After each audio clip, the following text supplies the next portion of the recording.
પોરબંદર વિધાનસભાની પેટા ચૂંટણી માટે ભાજપે કોંગ્રેસ છોડી ભાજપમાં આવેલા અર્જુન મોઢવાડિયાનું નામ જાહેર કર્યું છે. નામ જાહેર થયા બાદ અર્જુન મોઢવાડિયાએ ભાજપના નેતૃત્વનો આભાર વ્યક્ત કર્યો હતો. તેમજ પોરબંદર લોકસભા અને વિધાનસભા બેઠક પર ભાજપનો પ્રચંડ વિજય થશે તેવી આશા પણ વ્યક્ત કરી હતી.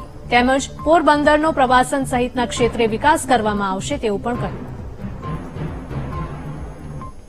જનતા પાર્ટીના નેતૃત્વએ મારા પર વિશ્વાસ મૂક્યો છે.